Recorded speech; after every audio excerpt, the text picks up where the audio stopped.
Proseguimos con nuestra sección de cine. Una vez presentados esos estrenos que llegarán mañana a Unión Cine Ciudad, damos la bienvenida a Herminio Trigo. Herminio, buenos días. Buenos días. Hemos elegido un lugar maravilloso, ¿verdad? Para hablar de cine, o bueno, quizá para hablar de cualquier cosa, ¿no? Este lugar siempre es una maravilla verlo, y los patios que tiene, que son absolutamente maravillosos, y para mí tiene un recuerdo importante. El que estemos aquí que de esta manera y demás tuvo que ver mucho con un cierto pasaje de mi paso por la alcaldía, y bueno, esa otra historia que contaremos algún día. Pues contaremos cuando tú quieras. Podemos hablar pues de tantísimos años, ¿no? Con esa enorme responsabilidad.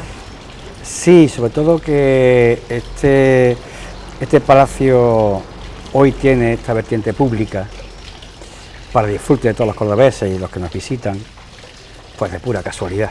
Fue una anécdota casual, que el destino también parece que tuvo que ver mucho, las coincidencias se dan en la vida, y gracias a esas coincidencias, pues hoy el Palacio de Viana es público, aunque pertenezca a la fundación de Caja Sur, pero se puede visitar por parte de todos los cordobeses, y es un espacio absolutamente envidiable.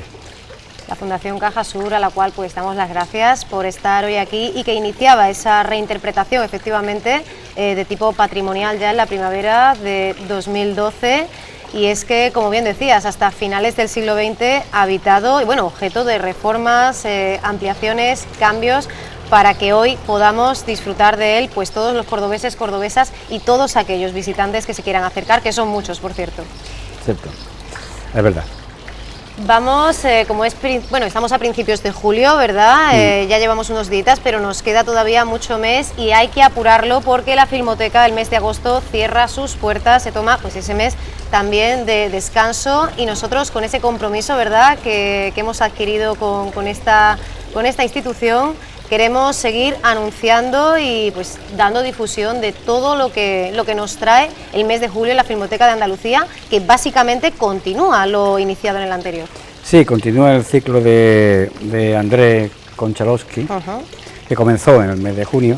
Ya hablamos el mes pasado de este director ruso, soviético ruso, hermano de Mikhalkov, un director de cine, mejor que él, por cierto, y que hace su trabajo en primer lugar en la Unión Soviética, después Estados Unidos, después vuelve a Rusia, y en esta etapa que la Filmoteca toca en este mes es fundamentalmente del final de la etapa norteamericana y el principio otra vez de la vuelta a Rusia, ¿no?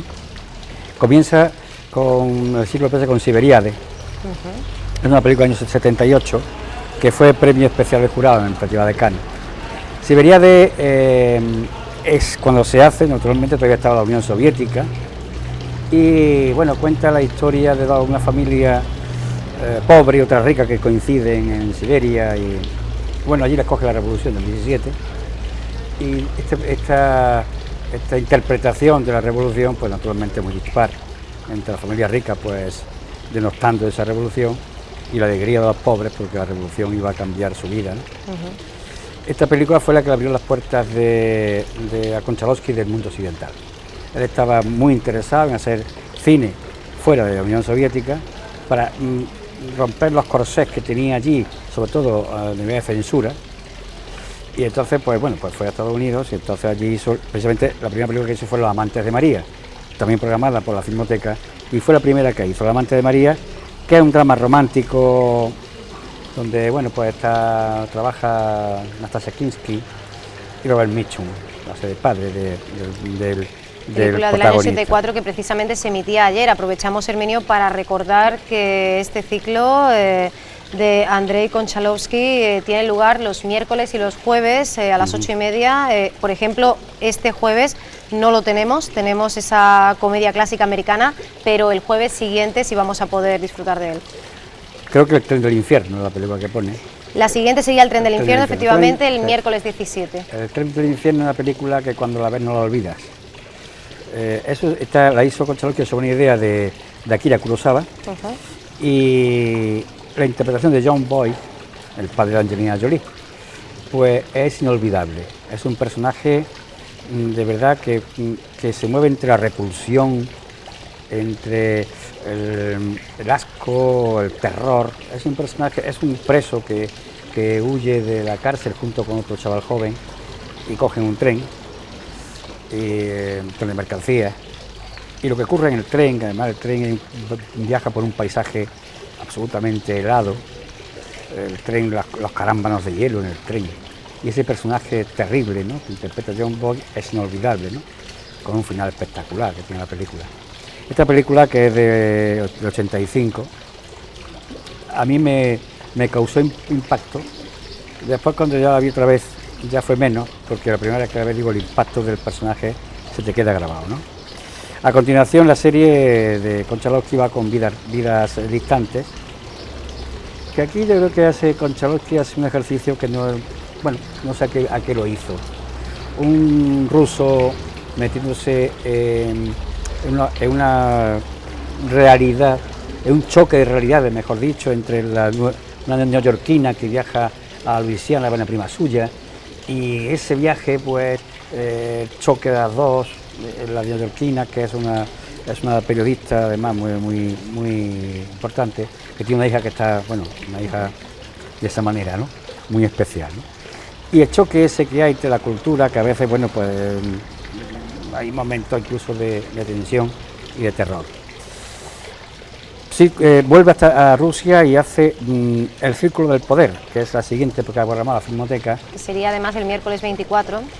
Y este Círculo del Poder es la película que a mí me dejó sorprendido, pero a la vez insatisfecho, muy insatisfecho.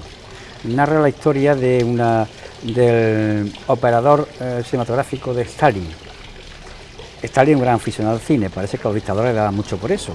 Lo era Hitler, lo era Franco, eran grandes aficionados al cine. Bueno, no quiere decir nada, simplemente que tiene esa afición por ahí. Se puede interpretar de otra manera. De muchas maneras, sí. Pero Stalin sí tenía una sala de proyección privada, como todos ellos, y en esa sala de proyección privada, el proyeccionista de las películas era un hombre normal, un chaval joven, que además a la selección que se hace, él se encuentra con que se le apareció la Virgen, bueno, se le apareció Lenin, claro, en este caso, porque lo seleccionan para ser el proyeccionista de Stalin.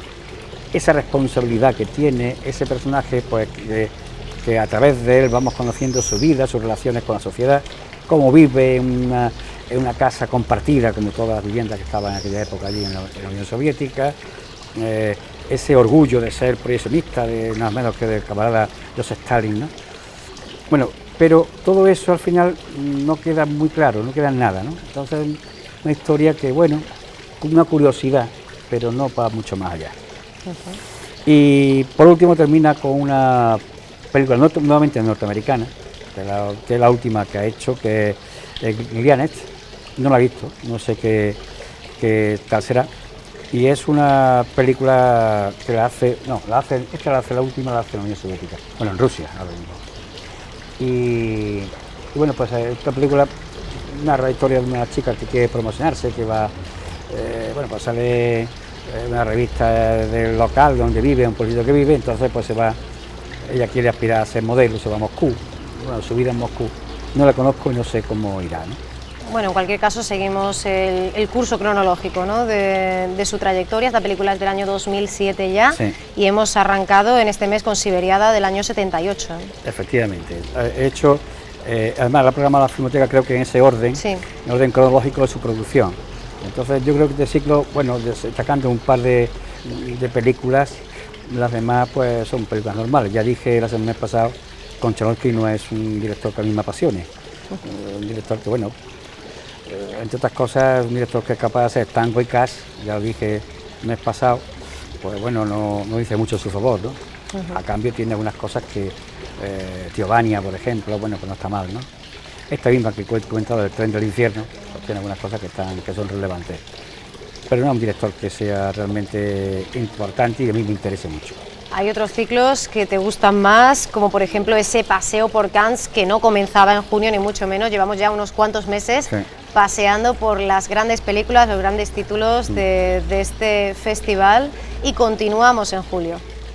Sí, creo que va con Todd Wonder, le pasa que es la película que se programa, creo recordar, Y bueno, es una película de Terrence Malick que la crítica se ha ensañado con ella. La verdad que Terrence Malick es un director que a mí no me gusta para nada, ¿no? No es un director que me guste.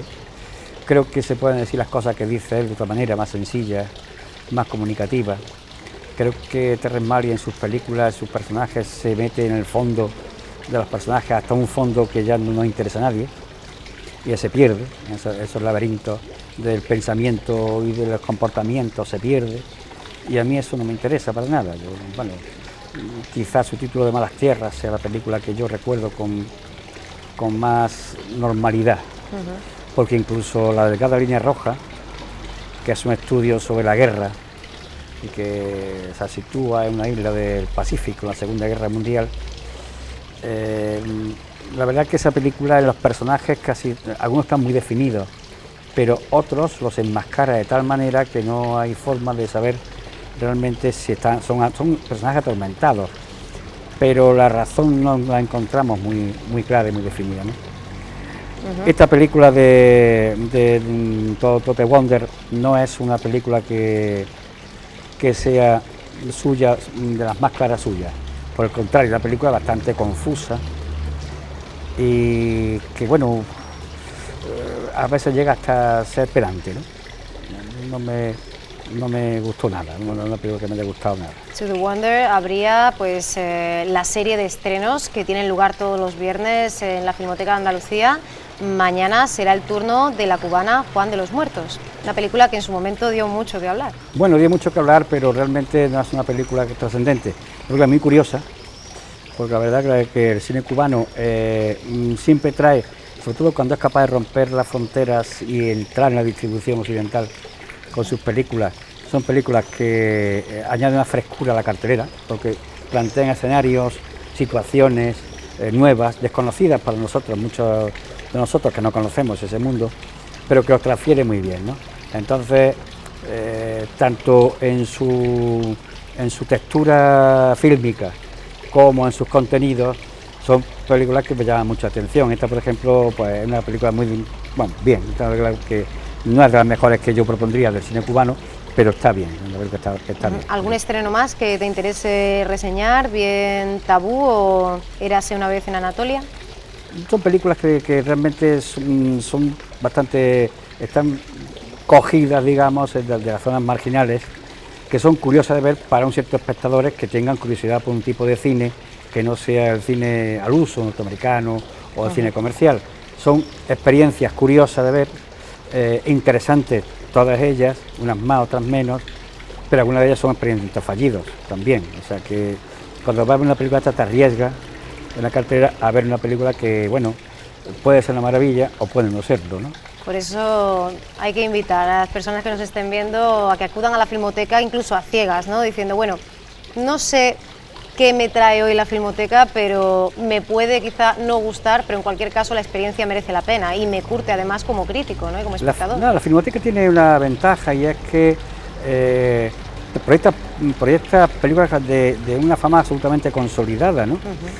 Termina la proyección de la comedia americana, ¿no? La comedia clásica americana que continúa, ¿no? No ha sido suficiente con ese mes. No, es que, por ejemplo, Mi querida esposa, que la pasaron la semana pasada, ¿no?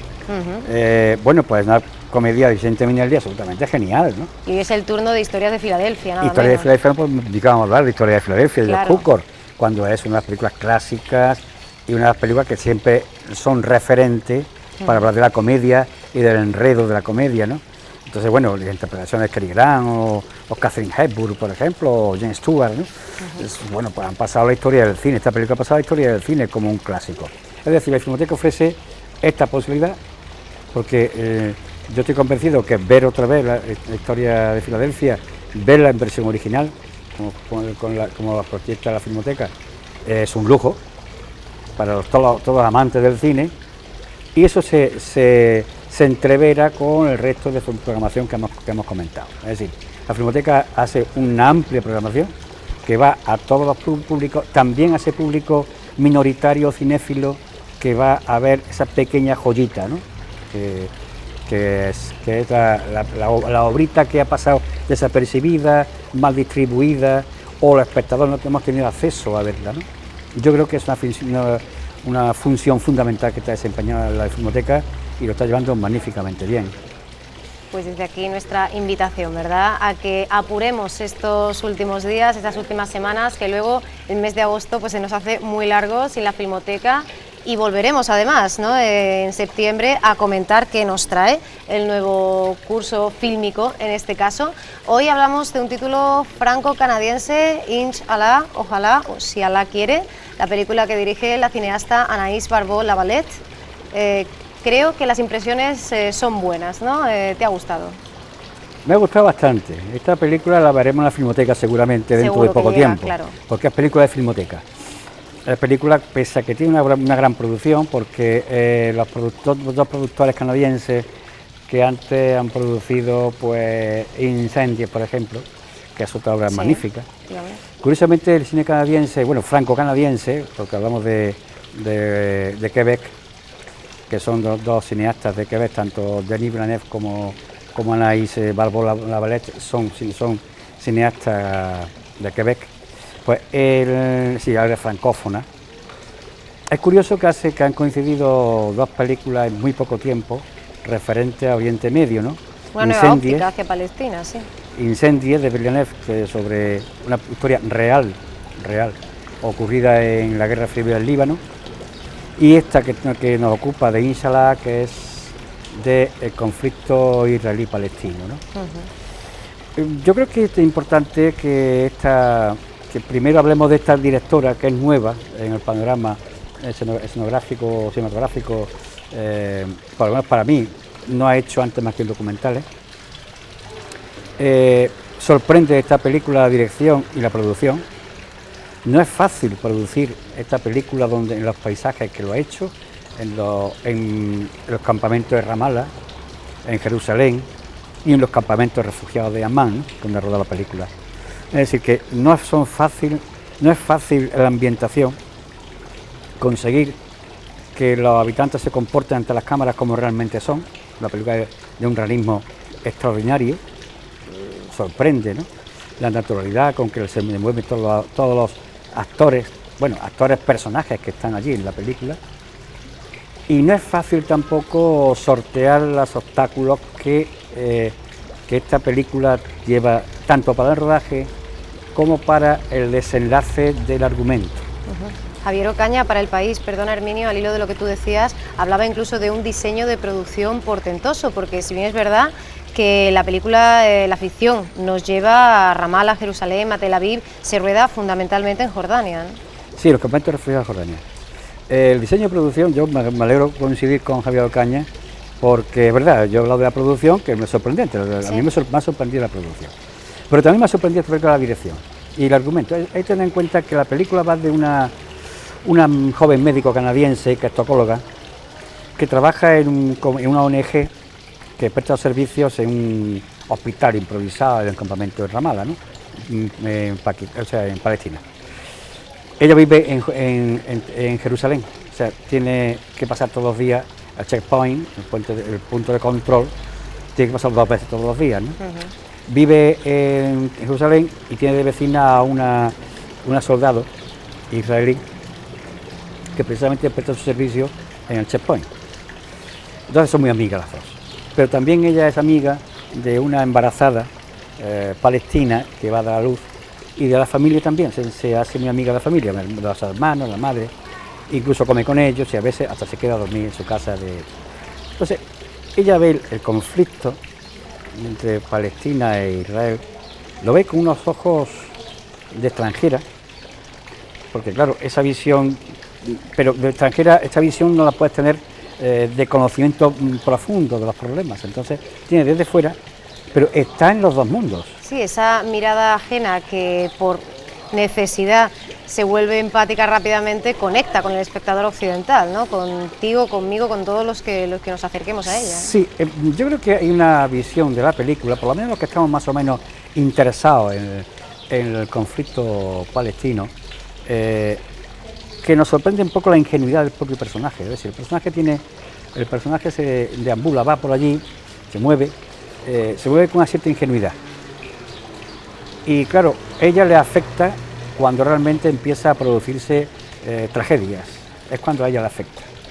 Entonces, lo que queda patente en la película es que no se puede ser neutral en ese conflicto. En ese conflicto hay que tomar parte, aunque tú tengas relaciones amistosas en los dos campos, aunque tú quieras que todo el mundo se lleve bien, la realidad es muy dura, entonces eso no es posible. Entonces te obliga a optar, te obliga a que tomes posición en esa lucha, ¿no? Yo creo que esa es la conclusión de esta película, que a mí me ha gustado bastante, porque además es una película que está hecha con estilo documental. Hay mucha cámara al hombro, Steadicam, ¿no? Ahí se ve la experiencia de claro, la cineasta ella hizo previa, antes, claro. porque es que estas cosas, cuando tú ves que la directora, que es una primera película, tiene esa maestría en retratar ese paisaje y todo eso, empieza a preguntarte por qué una Benediza allí no es. Claro. Se ha pasado 12 años antes, entre los campamentos palestinos y en Israel, 12 años por allí, viendo, hablando, charlando, investigando. Ha estudiado también política árabe, es decir, una mujer muy formada en ese mundo, que antes, además, ha hecho un documental que se llama sobre los campamentos de refugiados palestinos, si ya vean chapeau, es decir, si tiene un sombrero. Entonces, no lo conozco el documental, pero sí cuenta, en dos partes, cuenta la historia de los refugiados en Pakistán. Entonces digo, tiene un estilo además que profundiza con la cámara a través de un estilo propio que a mí me llama mucho la atención, me recordó mucho a Dreyer. Fíjate, me remonto a Dreyer, ¿no? Porque utiliza los primeros planos de los personajes, especialmente la protagonista de Evelyn Bourgeois, la utiliza como expresión comunicativa argumental, es decir, enfoca el plano de la protagonista y los gestos que está haciendo, no habla, simplemente los gestos, y la cámara te queda quieta, esa expresión que consigue arrancarle a la actriz te está contando cosas de la película, cosas que no ves, se está interpretando, es decir, es muy difícil que se pueda conseguir eso, sin embargo ella lo hace, lo hacía Dreyer, lo hacían los maestros, algunos maestros lo hacían, ¿no? Es decir, comunicar a través de los primeros planos, de la expresión de los personajes, de los actores. Y a mí me sorprendió mucho esta actriz, Evelyn Bourgeois, que es una actriz que yo no conocía, pero que sin embargo me ha parecido una actriz fenomenal. Está en todos los afiches de la película, el plano que hay del afiche de la película es ella, con el pañuelo palestino rodeado del cuello, ¿no? Esta forma de hacer cine, pues a mí me ha sorprendido. El tema de fondo también. Y hay hay detalles que ya me llaman la atención. Y es que yo les voy a destacar 3 detalles de la película que me llaman la atención. Una es el muro. El muro que separa Palestina de Israel, construido recientemente, que para escándalo de las personas normales y corrientes no ha sido denunciado por nadie. Ni nadie ha denunciado que exista un muro que separa personas.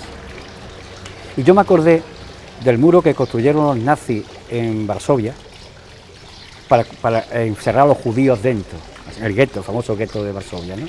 Y que Polanski retrata magníficamente en El pianista. Y me acordé de pero esto al revés. Son los judíos los que hacen la muralla para encerrar a los palestinos, ¿no? El muro está presente, es protagonista, pero no excesivamente. No hay ninguna referencia al muro peyorativa. El muro es malo, el muro es bueno, no, el muro está ahí. Está el muro, yo lo saco la imagen del muro porque está ahí. Y en el muro, lindando con el muro, hay un vertedero de basura donde los niños palestinos buscan restos. Y hay un personaje, un niño, que es pues vestido de Superman, que es el hermano de la mujer palestina, que bueno, va por allí, que lo que quiere es volar para pasar el muro. Su ilusión es volar, ser Superman, pero él quiere volar para pasar el muro, no para otra cosa, ¿no? Son símbolos que están ahí, de aspiraciones, de deseos, de frustraciones, pero la naturalidad de esta película es que todo eso lo rodea de forma muy natural, muy realista. Los personajes se divierten, cantan, esos niños en una hoguera improvisada en torno pues a la pudredumbre que hay alrededor, pues cantan, se ríen, cuentan anécdotas. Es decir, la naturalidad es las cosas que a mí me llaman la atención de esta película, que lo cuenta todo como muy natural. La conclusión la sacas tú, y la sacas pues echando imaginación, sacando la reflexión consiguiente. Sí, no esas películas que son panfletos, no. Esta película hace una apuesta, sin duda, porque ella dice, aquí hay que apostar. Esto no puede ser así. Yo no puedo estar con este y con este. No puede ser. Es imposible, porque es tan imposible que hay, el segundo detalle que quiero hablar de la película es el personaje hermano de la chica embarazada, pues se pone de parto y va a llevarlo al hospital. Bueno, hay un atasco porque los israelíes han puesto un puesto de control, no dejan pasar a nadie. Este muchacho llega allí y empieza a hablar con el soldado. El soldado es un Hyperman, ¿no? Un armario allí con una metralleta puesta. Además, el plano siempre que busca ella es un plano de contraplano para realzar la fortaleza. Y el plano del palestino, que son iguales de alto, pero el plano es un picado, con lo que el palestino es más bajito. Y siempre se dirige hacia arriba. Intenta decir, mi hermana va a dar a luz, voy al hospital, está de parto en el coche, puede pasar inflexible. Entonces se produce una cosa curiosa, que es el ansia de intentar, que es lo que está en el fondo de la película, intentar el diálogo. ¿Y cómo lo intenta el palestino? Hablando de fútbol.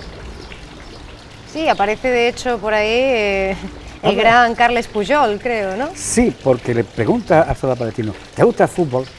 ¿De qué equipo eres? Yo soy del Barça, ¿tú eres del Barça? Y el palestino, o sea, el soldado en ese momento muestra interés. Ya se relaja un poquito y ya empieza a escuchar al palestino. Y el palestino, magnífico, Puyol, la defensa del mundo. Entonces, intentando ablandarlo a través de buscar algo en común que los una, un diálogo, algo que posibilite un diálogo. El fútbol, bueno, pues el fútbol. Y el muchacho este desesperado intenta a través de ahí ablandarlo. Así que, qué difícil es encontrar los puntos de diálogo, no es posible, en serio. Entonces hay que tomar opciones, ¿no? O sea que este tipo de cosas son las películas o detalles que realmente a mí me han interesado mucho, ¿no? Y creo que transmiten lo que realmente pasa allí, ¿no? En fin, la película es una película honesta y realista que yo recomiendo porque realmente, bueno, me parece que es magnífica, incluso la interpretación que tiene la Belle Bronchou, que es una interpretación genial desde el punto de vista. Así lo ponía de manifiesto La Vanguardia, hablaba de honestidad, de realismo, de indudable interés humano y social. Sin embargo, sí ha habido cierta disensión en algunos aspectos. Si bien es verdad, el grueso de la crítica pues ha hecho alusión a la elipsis como un elemento positivo, a ese distanciamiento. Algunos críticos se han apuntado que quizá por la propia falta de recursos, por ejemplo, en el sonido de los disparos, a la hora de ver a esos caídos, vemos el charco de sangre, pero en cualquier caso hay una necesidad de objetivar permanentemente, pero nos hemos encontrado curiosamente con la opinión de un crítico que nos habla de falta de sutileza. Noel Ceballos, para Fotogramas, precisamente le critica al film esta falta de, no sé si de tacto o el ser excesivamente expreso. No sé qué piensas tú de esto. Para nada, no coincido para nada con ese razonamiento, para nada. La película tiene, ya lo comentaba antes, tiene la expresión realista, pero no se ensaña en la agresión. Es decir, la violencia está subyacente, subyace en todo lo que hay, en toda la película, en las relaciones. Es decir, tú puedes poner un plano del hermano de la protagonista palestina, la chica palestina, y se tiene cara de terrorista, este es terrorista, la chavala es terrorista, y además no lo es. Pero sí es verdad que si pudiera lo sería, ¿no? Si pudiera lo sería, pero no lo es. Es decir, ella, esta directora huye del subjetivismo. Es que es muy fácil pecar ahí y tomar partido. Es muy fácil. Tal como está la realidad, es muy fácil tomar partidos. Es que te están poniendo narices, ¿no? Es decir, que ¿Cómo se puede a un pueblo castigarlo de la forma que lo está castigando? ¿Cómo puede la sociedad internacional lleva más de 50 años mirando para otra parte? Le da la caridad. El pueblo palestino subsiste gracias a la ayuda internacional. No puede producir nada, no tiene nada. Le han dejado reducido a un campo de concentración. Entonces, esa situación real que está ahí y que mientras no se resuelva eso, no va a haber nunca, eso lo sabe todo el mundo, no va a haber nunca paz en Oriente Medio ni en el mundo.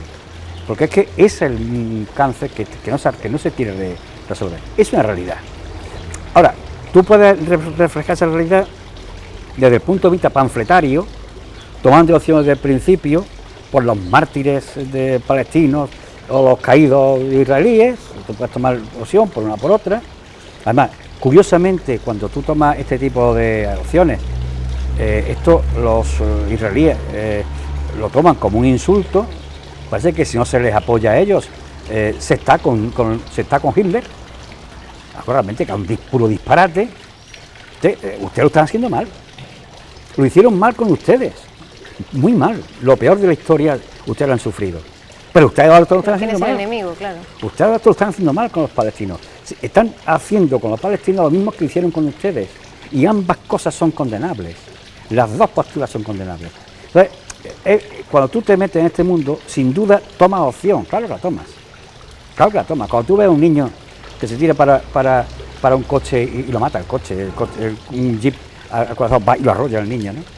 Cuando tú ves a un chaval con una piedra frente a un tanque israelí, un chaval palestino con una piedra para tirar la piedra a un tanque, lo va a tomar opción. Claro que la tomas. Cuando tú ves que una familia, para ir a ver la casa donde se criaron y nacieron, tienen una cantidad de trámites burocráticos que resolver y van porque hay tráfico de influencia y el médico le busca la posibilidad, porque su amiga judía está en el checkpoint y puede pasar a la familia a ver la casa donde nacieron, porque viven en una muralla. Claro que toma opciones, claro que sí, pero la realizadora de esta película no lo hace de forma panfletaria, ni lo hace de forma dura, lo hace poniendo la realidad tal cual es. Ni siquiera cuando hay actos terroristas de explosión de bombas, principio y final, que la película es un bucle, bueno, pues ni siquiera ves la explosión, oye el ruido. Cuando hay el atropello, no lo ves. Cuando este tipo de atentado, tú no ves, efectivamente, no ves los cadáveres, no ves nada, ves un buen rastro de sangre a lo mejor. Pero no quiere la directora que a través del dramatismo de ver enseñar un cadáver se pueda tomar una opción. La opción que ella propone es más inteligente. Es la opción de presentarte la realidad tal cual es, quitándole la tragedia de la muerte y planteándote cómo vive. Nada más que eso. Nos ponemos frente a frente con esta realidad que por desgracia es cotidiana, este conflicto de más de medio siglo que sin embargo parece que siempre estuvo allí y que va a perdurar por los siglos de los siglos. Esperemos que no sea así, que no pase ni una década más, si puede ser, de esta herida abierta, infecta, de esta realidad, como decíamos, tan sumamente cruda.